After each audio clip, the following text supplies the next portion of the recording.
What's up, everyone? So the other day I talked about how I'm not a big fan of cop shows, but I love, I was recommending The Rookie, and then I said, well, there's The Shield. So if you've never seen The Shield, I'm not gonna spoil things for you because that would be just a crime against humanity. But for my money, it has the best pilot of just about any show ever. The ending of the first episode of The Shield is one of the most genius things I've ever seen on television, and it's technically it's an ensemble piece.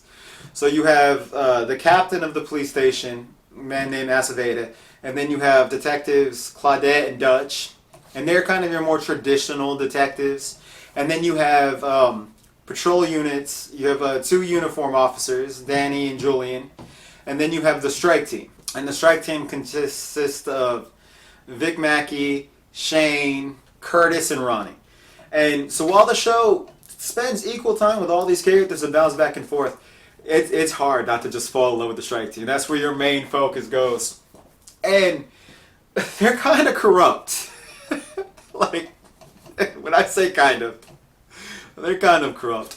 Even though they're the corrupt ones, Dutch is fucked up. You watch it, I think there's an episode in season 3, nothing ever comes out of what happens in it, but it's just like, this person's insane. What I also love is there's an episode, I also believe is in season 3, that serves as a prequel to the show. And that episode ends where the first episode starts. I think it's even called Co-Pilot. Genius concept. And kind of like Buffy and other shows, you have individual episodes that are about individual things, and then you have a season-long arc. And as it goes, the characters evolve, grow, alliances shift, and but you have like Anthony Anderson. You have Anthony Anderson playing one of the greatest villains ever. You have Glenn Close on that same season. You got Forrest Whitaker coming in playing an IA agent. It's just, the cast is genius. The acting is genius. The writing is genius. Sean Ryan started the show and he got a star on, I believe, Angel, for the Buffy universe. So, great writing, great characters, great story. And the ending, some people love it, some people, not a huge fan, but I love the ending. I thought the ending was brilliant. And what's even better is Kurt Sutter, who created Sons of Anarchy, got his start on The Shield. And so on the last episode of Sons of Anarchy, last couple episodes of Sons of Anarchy, there is, I don't want to give away the ending of The Shield, but something is set up at the ending that leaves you wondering, like, where's this going? It's more of a poetic ending. Like, this character did some shady things, and at the end of the day, gets away with all. Oh, fuck it, I'm giving the ending. If you don't want it to be spoiled for the ending, stop now. If you do, keep going. Vic Mackey, horrible person. I love him, a horrible person. And at the end of it, it's only him and Rodney. And they have an immunity deal going. But Vic's wife, ex-wife at this point, takes the kids and she's trying to set him up. She's trying to set him up for a fall because she knows he's corrupt and she wants to take him down. And so she convinces him that he has to do something to try to catch him in the act, right? And it's the only way she could be free. What she doesn't know is that he has an immunity deal on the table. So he goes and he's like, I'm changing the deal. My wife has to be included in this immunity. Because and so they say, yes, but you have to go now. And he says, fine, I'll do it right now. He was supposed to do, in order to get the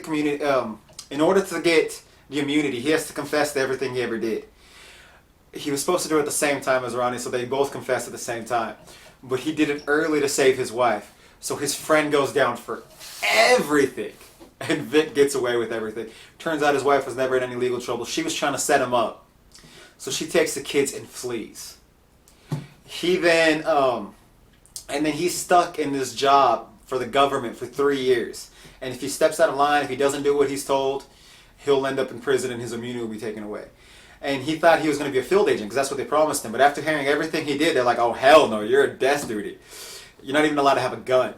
And the episode ends with him hearing sirens in the background he gets up and he pulls his gun, and it's kind of like, fuck it. So then Sons of Anarchy happens. And at the end of Sons of Anarchy, when Jax's mom is on the run, she runs into a trucker played by Michael Chiklis, who played Vic Mackey. And he's like, oh, he has a different name. He's not called Vic Mackey. He's like, I'm looking for my wife and kids, and yada, yada, yada. Now, his wife and kids were in protective custody, so if he's looking for them, he's not going to be using his real name. It's kind of implied as Vic Mackey. Just thought that was genius. It was brilliant. It's never confirmed, but it's hinted at. If you want that to be the ending, it's kind of like he's out looking for his wife and kids. I kind of like that. But The Shield and Sons of Anarchy and Minds, all worth watching. Definitely should check it out. But The Shield is just genius. Like, the places they go, the things they do, it gets dark. Aceveda's storyline, as he, tries to become mayor and stuff like that, the things they put him through. I think it was Joss Whedon who said that if you love a character, abuse them. That's all this show does. It's abuse these characters. Puts them through the ringer, and then, we see what comes out the other side. None of these characters get off, scot-free. They all go through hell. And you can't help but watch every moment completely enraptured by what you're seeing. Genius writing, genius television. I think it's one of FX's best shows, if not the best show on FX. You should definitely check it out.